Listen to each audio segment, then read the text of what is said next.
Profitable practices. Farm solutions for people, profit, and the planet on Real Agriculture is brought to you by Farm Credit Canada and RBC Royal Bank. I'm Amber Bell, and this is Real Agriculture. Here today for an episode of Profitable Practices with Bluesette Campbell of Beaver River Ranch. Now, we're going to be talking about rotational grazing, but there's a lot more than just grazing that happens on your ranch that has helped to make it profitable and sustainable. So why don't you tell us a little bit about your farm here and what goes on here, the history? Yeah, so we're kind of nestled in the northwest part of Saskatchewan, which generally means it rains quite a bit. So we would have 15 to 18 inches of rain per year. We do not have that this year. It's been very dry. But the ranch has existed here since 1948. And we are third generation. So my husband has been here with his family for quite some time. It's about 4,000 acres, runs along the Beaver River. And we raise cattle, obviously. Part of what those profitable practices looks like is for the past nearly 40 years, we've been looking into the animals being a tool to improve the land. And when we do that, then we can actually change the composition of the soil and therefore grow more grass on the same land base and be able to run more animals per acre. And so that equates to profitability right there. So we can run 2.5 times the amount of animals that used to be run here, and we do that on the same number of acres. What has that transition looked like, and what has been the decision-making process in going into a more rotational grazing than might have been done before here? Yeah, well, the decision-making is geared towards what's important to the people. So we're holistic management practitioners, which means we design a goal which says what's important to the people, what do we want it to look like far into the future, and then kind of to segue between those two, what do we have to do or what sort of process do we have to create in order to attain that? And so when we look at the health of the land, that means we have to understand what's going on below the subsurface of the soil. And the ruminant animals are the tools that can actually help ignite and kind of expedite that process. So what you see right here is we're standing on pure beach sand. Without any cover, it doesn't grow any grass. So with the animals, we provide some cover, create some soil armor or litter, biological capital, if we're talking profitability. And therefore, whatever rain does fall, we can increase its effectiveness and grow more forage, which means more animals, which means more profit. And let's get into that practice. So how is that done? What does that look like? So we have 4,000 acres. We've got that divided into 104 pastures. Now, that didn't happen overnight. Originally, we just wanted to increase the stock density. So every time you take a paddock and you cut it in half, you double your stock density. So we started with a couple of large pastures. Over time, those were cut in half and those were cut in half. So of those 104 pastures, they're anywhere from, say, 10 to 80 acres, depending on the quality of forage. And what that allows us to do is to move our entire herd of about 700 animals. They have, I think the cows have 68 pastures this year, and they will spend approximately 1 to 1.5 days per paddock all summer long. And what that helps us do is create a recovery time for the pasture so that it has ample time to restore all of its energy below surface. Again, that's directly connected to the profitability, because over time, if you don't care for the plant in the same way and allow it to restore its roots, then slowly over time that plant will die and you'll have to reseed. We started these rotational practices in 88, long before I was here. Didn't come until 2002. And there hasn't been anything seeded since, I think, 1982 is the last time anything was sowed here. And, you know, general principle would tell you that 5 to 7 years you have to replant a hayfield. Well, none of this is replanted. The way it grows is the cattle sustain that nutrient cycle and the rest takes care of itself. And how have you guys seen the stocking rate on the land base change? Yeah, so I think, we try to create a bit of a cushion, as I'm sure you know, like the environment doesn't always put 14.2, inches per year, and we could count on that. It ebbs and flows. So we've created a drought reserve and a flood reserve plan. Because we live on the river, it can easily flood and we can have too much water. or not enough water. So in really wet years, our lowland is too wet to graze, so we have the high ground. That's our flood reserve. In the really dry years, there's not enough water down below, and it can be grazable, but there's not enough water up here to grow things, so it burns off. So our drought reserve is to graze the lowlands. We also have cattle, like flexible liquid cattle. Those are our yearlings, so we can sell them like we did this year in April, or we can hold on to them until the fall, depending on the forage availability. So that changes depending on the year. So we ebb and flow with the conditions. That also means we have to be flexible. And I think profitability relies on flexibility. If you can't be flexible and you sell the same day every year, come hell or high water, it kind of puts you in a pickle.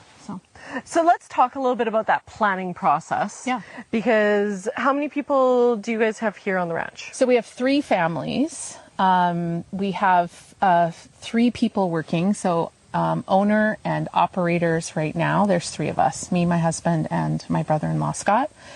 And we have a 9-month internship program. So that's, a part person. I guess they, at the beginning, they take a little more time, and then towards the end, when you invest in them, they become a full-time person.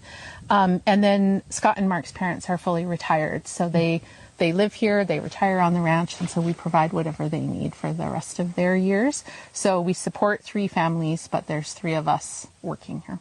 Right, and we talk about the planning piece, because working with family can be complicated at times. Yeah. I think every farm family can attest to that. Yeah. What does that planning piece actually look like? Yeah, so it involves more than just the 3 people, but primarily we would have a weekly meeting, which kind of sets out what needs to be done this week, but there are lots of annual meetings too. So in February, we have a financial plan that we get done for our fiscal year, starts on April 1st. Grazing planning would happen in March and April before the grass grows.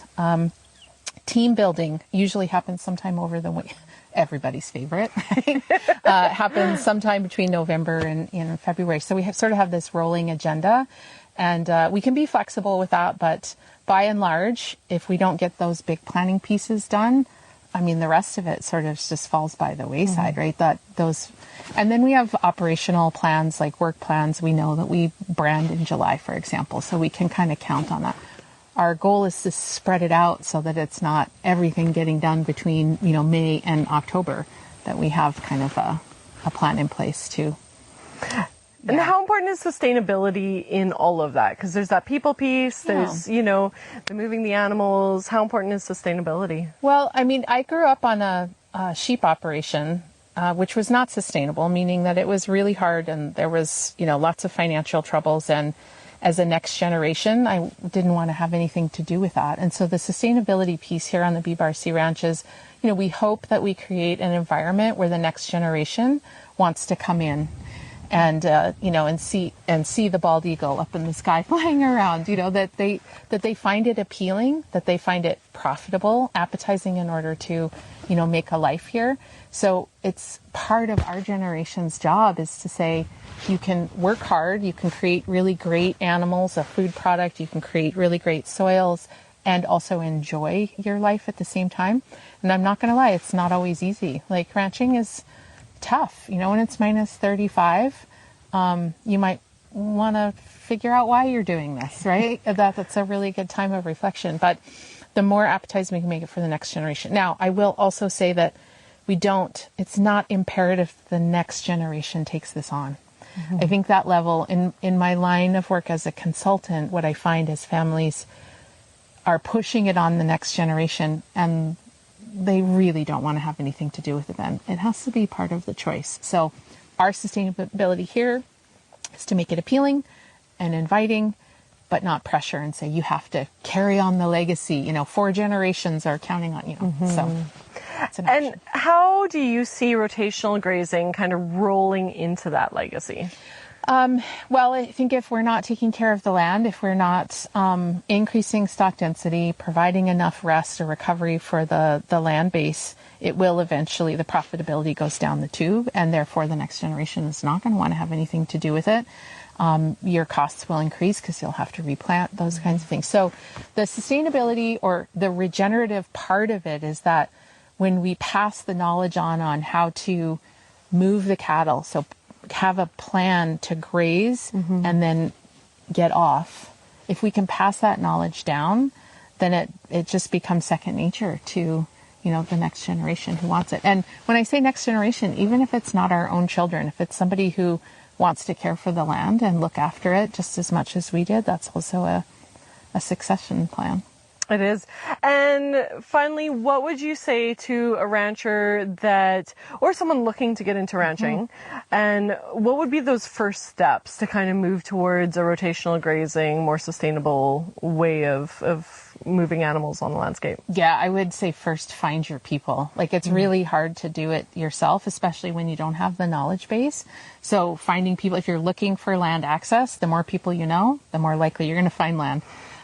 When you're talking about stepping into like a grazing plan, finding people who have tried something before, who are maybe considering the same kinds of things, learn together, or looking for a mentor, somebody who's been doing it for a long time. And I don't mean like a formal mentorship, just find a neighbor who's been doing it and go hang out with them for a day and say, what's important to you?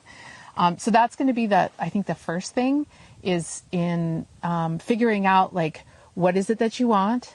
And if it's soil improvements and profitability through grazing animals, then creating that plan, and that's going to be kind of a learning curve, basically. So educating yourself and how that works. Terrific. And where can people go to contact you, Bluesette, if they want more information? Beaver Ranch is on Facebook, so you can find us there.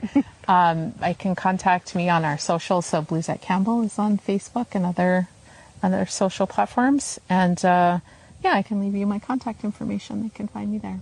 Wonderful. Well, thank you so much for joining us. And that was Bluesette Campbell on Real Agriculture.